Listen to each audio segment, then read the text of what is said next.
Hey everybody, I'm a bit sick still, so excuse the raspiness in my voice. Even though it kinda sounds sexy. Sexy sick voice Hive is back.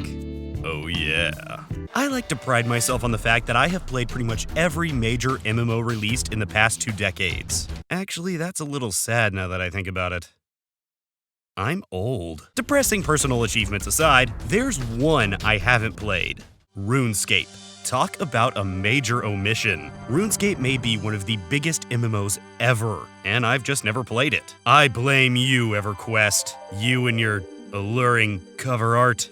What's up, baby? Frankly, I've always known playing RuneScape would take a considerable amount of time, so I just never really got into it. But since I got sick last week, I decided now was the best opportunity I was ever going to get to play RuneScape. But which version? I am up to date enough on the game to know that there are currently 2 versions out there. Current RuneScape and Old School RuneScape. Seeing as I've never played the game before, I think I should start with where the whole thing began. So we're going old school, baby. But why stop there? Why not do both? That's right, folks, this is gonna be a 2-parter. And this is part 1 of my adventures in RuneScape. Part 1.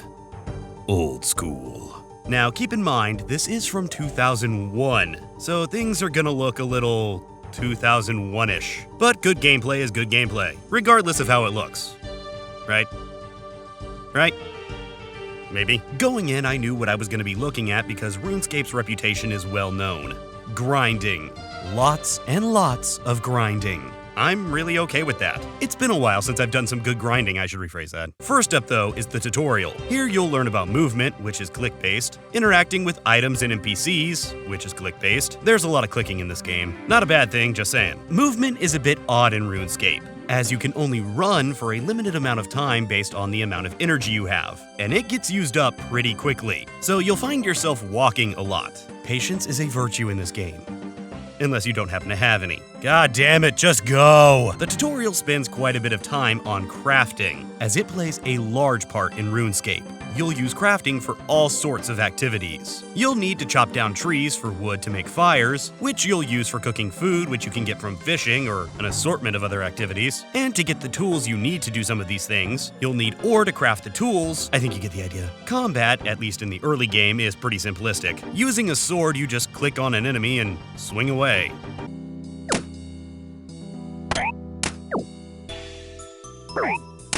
Pulse pounding action. I'm gonna go get a snack. Oh, cool, I didn't know we had Twinkies. Bows are pretty much the same thing, except you need to watch out for your ammo supply. You do have some different types of attack you can choose from, which relies on and raises different skills, but it doesn't really change how combat works. The last few parts of the tutorial are prayers, which from what I can tell are essentially just buffs, and magic. Magic is done by selecting a spell from your spellbook and then clicking on a target. Easy enough as long as you have the reagents in your inventory. Then it's time to head off to the real world. I did have the option of enabling Iron Man mode before doing so, which I didn't do because I figured I didn't need an additional challenge. I'm noob enough as it is. So I was off to the city of Lumbridge, and holy crap, there's a lot of people still playing this game. Normally you'd think of an older MMO being a ghost town with a dying population, just holding on to that last breath of life. RuneScape is not that way.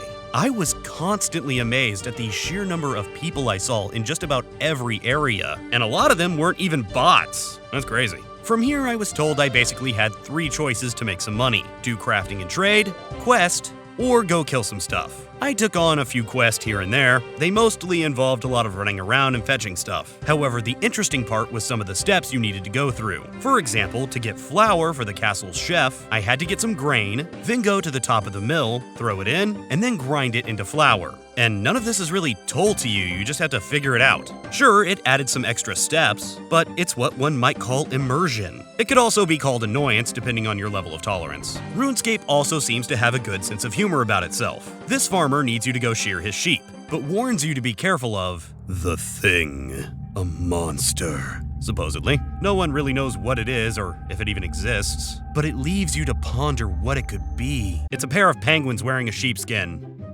I would or could not have guessed that. so good on you, game. As you complete quest, craft, gather, and fight monsters, you'll increase your rank in whatever skill you happen to be using. For example, while using my sword, I could use my attack, strength, or defense. Since I was only hitting enemies for 1 damage, I figured my best idea was to work my way up to a new weapon. For this, I needed more attack skill. Makes sense. Time to grind by ones. So every time I hit an enemy, my skill would increase just a bit and then eventually level up. Once I hit level 10 in attack, that meant I could buy me a brand new iron sword. Time to go back there and kick some ass. And I still hit for 1. I just grinded for 3 hours to get this thing, and I still only hit for 1? What the f? Turns out to hit harder, I need to raise my strength skill. That would have been good information to know earlier.